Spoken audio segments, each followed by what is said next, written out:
उस दिन मैंने इंसान को हैवान बनते देखा। मैंने महसूस किया कि कोई शख्स कैसे हवस में जानवर बन जाता है। इस घटना के बाद मैं 1 साल मेंटल ट्रामा से गुजरी। आज भी उस मंज़र को याद करके मेरी रूह कांप जाती है। कोई इतना घिनौना हो सकता है? किसी के साथ कोई ऐसा कैसे कर सकता है? वो भी तब जब वो आपका इतना खास हो, आपका अच्छा दोस्त हो, घंटों आपके साथ काम करता हो, आप उसे अच्छी तरह से जानते हो, आपका परिवार उसे अच्छी तरह जानता हो। वही शख्स आपके विश्वास की इमारत को एक पल में दरका के नहीं बल्कि रौंद कर चला जाता है। मेरा कसूर ही क्या था? बस इतना कि मैंने अपने साथ काम करने वाले साथी पर भरोसा कर लिया था। मैं आज भी उस दिन को नहीं भुला सकती। दरअसल ये बात तब की है जब मेरा पूरा परिवार गांव से निकलकर लखनऊ शहर में आकर रहने लगा था। मेरे पापा की आय बहुत अच्छी तो नहीं थी, लेकिन हाँ, ये ज़रूर थी कि हम सब खुश थे।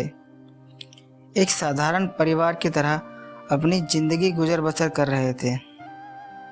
कह सकते हैं कि हमारे यहाँ पैसों की कमी थी, लेकिन खुशियाँ बेशुमार थी। ऐसे करके हमारा एक एक दिन गुजर रहा था। 12वीं पास करने के बाद मैंने बच्चों को पढ़ाने का निर्णय लिया। दरअसल मैं नहीं चाहती थी कि पैसों की वजह जो तकलीफ़ें मैंने झेली हैं वो किसी और को न झेलनी पड़े। इसलिए अपनी बस्ती में बच्चों को पढ़ाने लगी थी। कुछ दिनों के बाद यहाँ पास में ही रहने वाले एक शख्स ने साथ पढ़ाने की इच्छा जाहिर की। मैंने उसका प्रस्ताव मान लिया और हम साथ आगे पढ़ाने लगे। एक दिन की बात है, मेरे साथी ने कहा कि वो अपनी कोई ज़रूरी फ़ाइल घर पर भूल आए हैं। उन्होंने कहा कि वो मेरे साथ घर से फ़ाइल लेने चल सकती है। मैंने कहा ठीक है। मैं उनके साथ निकल पड़ी और उनके घर पहुंची। घर पहुंचते ही उन्होंने अचानक से दरवाज़ा बंद कर दिया। एक पल के लिए थोड़ा घबराई, फिर भी अनुमान नहीं लगा पाई कि साथी के दिमाग में क्या चल रहा है। तभी अचानक से उन्होंने मुझे पीछे से पकड़ना, खींचना शुरू कर दिया। इस हरकत के बाद मेरा दिमाग में तो लगभग शून्य में चला गया। समझ नहीं पा रही थी कि आखिर ये मेरे साथ क्या हो रहा है। उसने मुझ पर हमला करना शुरू कर दिया। तभी मैंने उस शख्स को धक्का दिया और गाल पर ज़ोरदार तमाचा मारकर दरवाज़ा खोलकर मैं खुद को बचाकर वहाँ से भाग गई। मुझे लगता है कि अगर उस दिन मैंने जीन्स नहीं पहनी होती तो आज शायद उस दिन बच नहीं पाती, क्योंकि उस शख्स पर हवस इस कदर सवार थी कि अगर मैंने सलवार कुर्ता पहना तो कुछ भी हो सकता था। मगर जीन्स की वजह से मैं बचने में कामयाब रही। और हाँ, ये वही जीन्स है जिसे लेकर आज भी हमारे समाज एक टैबू माना जाता है। उसी जीन्स ने मुझे उस वक्त बचने में मदद की। कह सकते हैं कि उस दिन मैंने इंसान को हैवान बनते देखा। मैंने महसूस किया था कि कोई शख्स जानवर बन जाता है। मैंने इस बात का किसी से जिक्र नहीं किया था। इस हादसे के बाद मैं पूरी तरह सदमे में चली गई थी। मम्मी पापा पर हमला करती थी, खुद को मारती पीटती थी। ये देखकर मेरे घर वाले भी डरे हुए थे।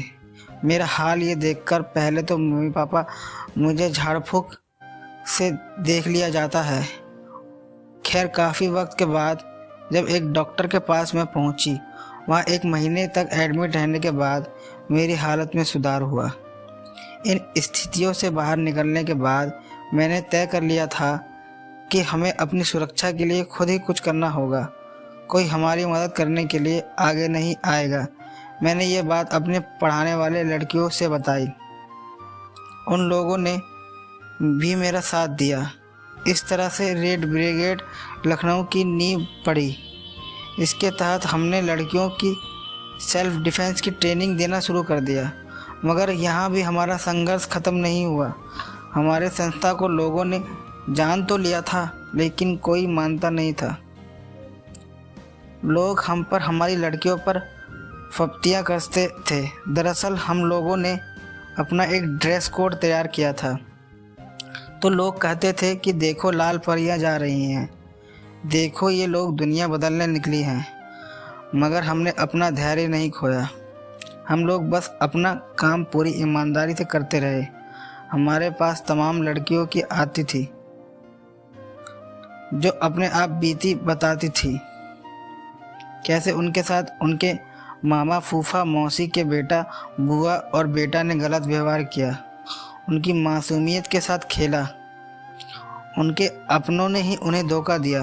हम उन लड़कियों से बात करते हैं, उन्हें इमोशनली मजबूत करते हैं, उनके लिए कानूनी लड़ाई लड़ते हैं। मैंने और हमारी टीम ने 5 देशों के एक्सपर्ट से ट्रेनिंग ली। हमसे मार्शल आर्ट, ताइक्वांडो और कारमागा शामिल है। हालांकि तब मैंने दूसरी लड़कियों को ट्रेनिंग देनी शुरू की तो लड़कियों ने कहा कि जब लड़का हमें पीछे से पकड़ लेगा तो हम क्या करेंगे। इसके बाद मैंने रेप विक्टिम्स से बात की और यह समझा कि उन्हें कैसे पकड़ा गया था। इसके आधार पर मैंने निशस्त्र कला नाम से नई टेक्निक डेवलप की। इस तकनीक की बदौलत मैं खुद को इतना सक्षम समझती हूँ कि अगर 3 आदमी भी मुझसे भिड़ेंगे तो वह बच नहीं पाएंगे। इस तरह से अभी तक हम पूरे देश में करीब 80,000 लड़कियों को ट्रेन कर चुके हैं। जल्द ही हम कुछ और शहरों में विस्तार करने वाले हैं। ये कहानी लखनऊ से ताल्लुक़ रखने वाली उषा विश्वकर्मा की है। वे रेड ब्रिगेड की संस्थापक है। उन्होंने अभी तक देश भर में 80,000 से ज़्यादा लड़कियों को सेल्फ ट्रेनिंग दे चुके हैं। धन्यवाद।